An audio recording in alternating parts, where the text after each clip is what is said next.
Welcome. Well, we are here today to talk about some of the details, the specifics about how we're going to pull this thing off.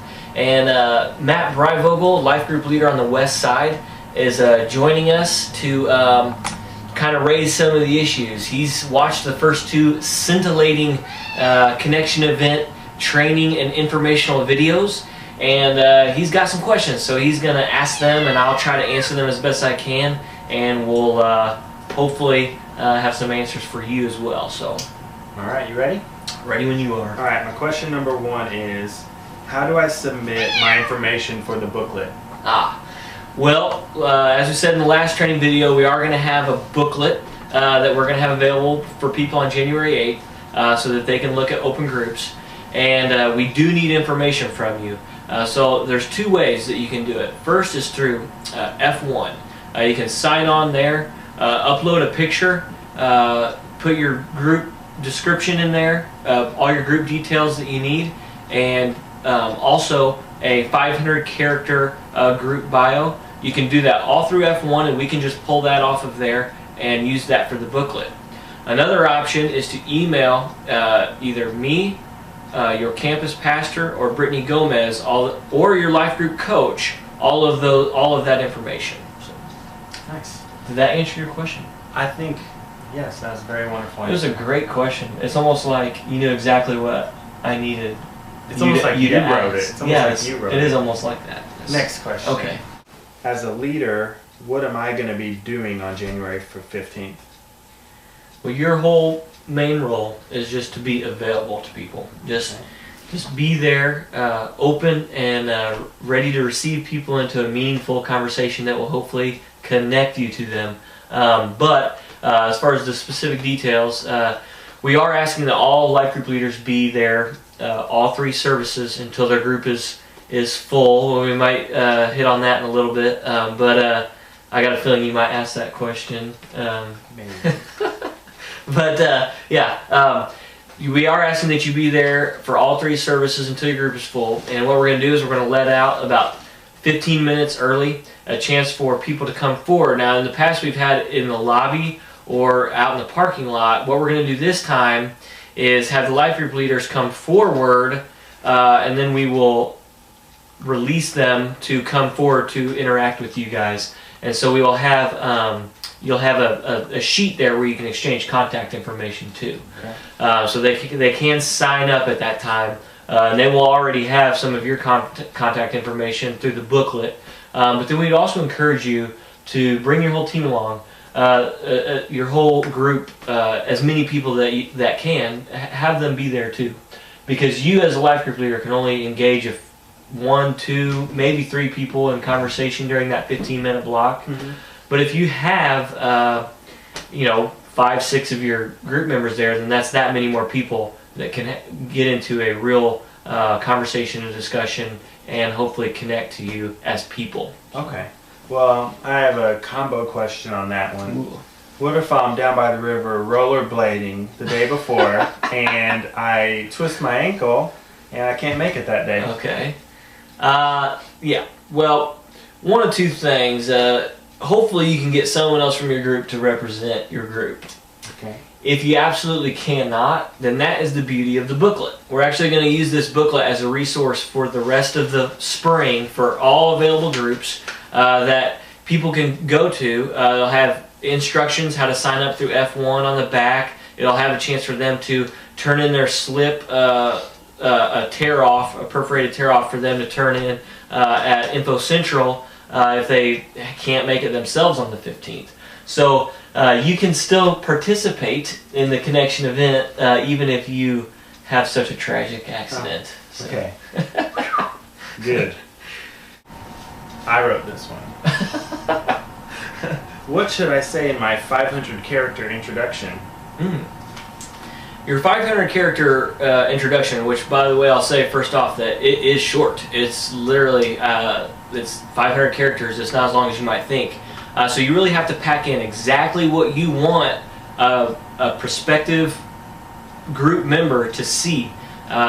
Really put the heart of your group in there. Take it back to your group. If your group is has broken, for Christmas break, then just email them, Facebook, whatever, get in contact with them. Find out what the heart of the message you want to communicate to someone about coming into your group. Our group is doing community garden over the next year. It's our audacious move of God that we're asking for God to do, that people far from God experience Jesus through a community garden. And so we're going to put that in there. We're going to put about how we love on people and stuff like that. So whatever is it, really the heart of your group and what you do, that's what should go in the description. Question number 4.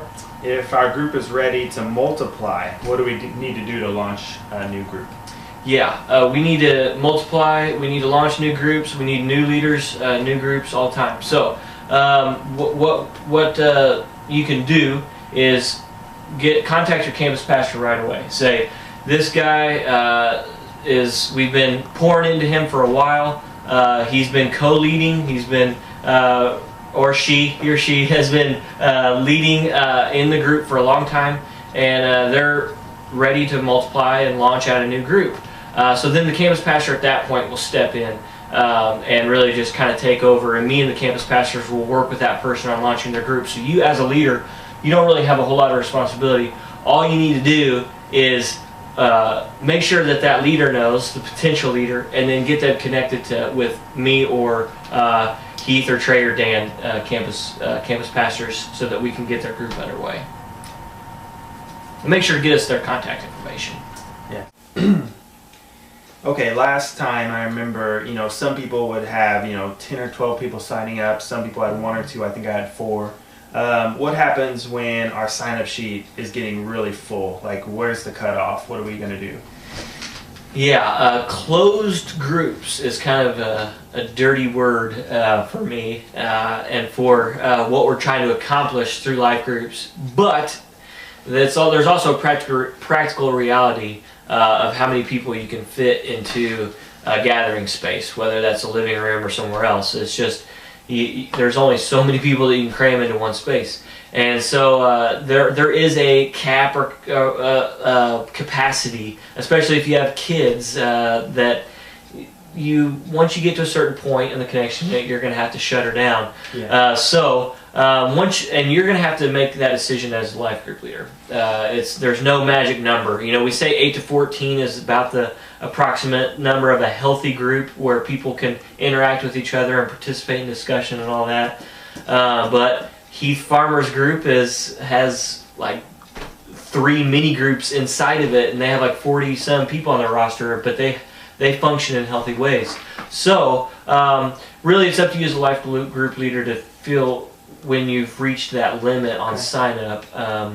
But once you do, just leave, just kind of fold up shop and take off, and then we will close down your group through F1, that way it's not searchable, that way people can't continue to sign up. Okay. So, well, hopefully we will all fill up with people who need to be in life groups. Okay, one last question.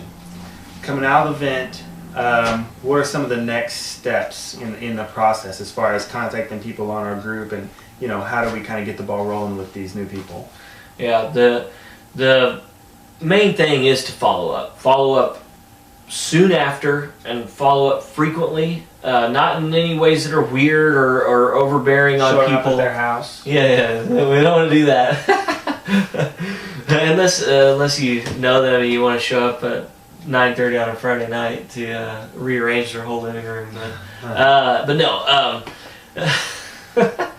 But don't do weird, overbearing things, but follow up consistently and regularly with them, because they might just be signing up because it's the flow of the event and what they feel like they have to do, but they still may not be really sure about this whole thing. So follow up with them regularly and consistently, but the next important part of that is really focus on community building on your first few meetings after the connection event. These people, new people coming into your group, they might not know anyone. They might feel very uncomfortable, and they're really taking a step. If that is the case, if they're coming in not knowing anyone, they're really taking a leap of faith in you as a group and leader that you're going to make them feel comfortable and begin sharing your life with them, and really building a real relationship, a real community. Right. So focus on that, build that up in the first few meetings afterwards.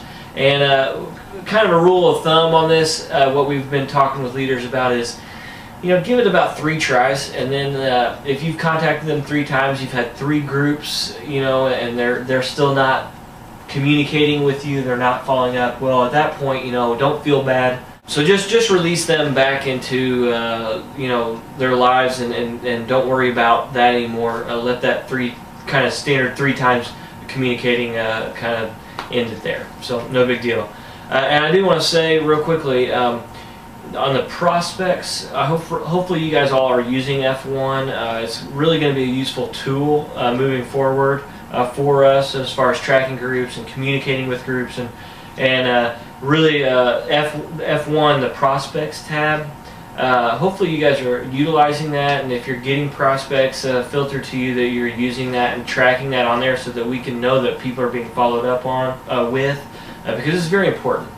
These people are saying to us, we want to come into life-giving groups. We want to participate in Christ-centered community, and that is the church, and that's being the church, and that's really the most important thing about all this. So we're hoping that these prospects are being followed up on, and we hope to see that is being done through F1, and not to put pressure on you guys, but just so that we show that we are caring and loving on people and following through with what we're going to do, getting them connected into groups. So I want to thank you and thank all of you. You guys have been great. If you have any further questions, please contact me. I know we didn't cover everything. There's probably a lot of loose ends out there. I do want to say though, December 30th is the deadline for the booklet, for getting your information in for the booklet. We need all open groups to go in that booklet. It's very important. So get that information to us. I know Christmas time is going to make things kind of crazy, so just try to get on this right away and work with us, and we can't wait to get connected with people. Thank you. Thank you for your time. Thank you, sir.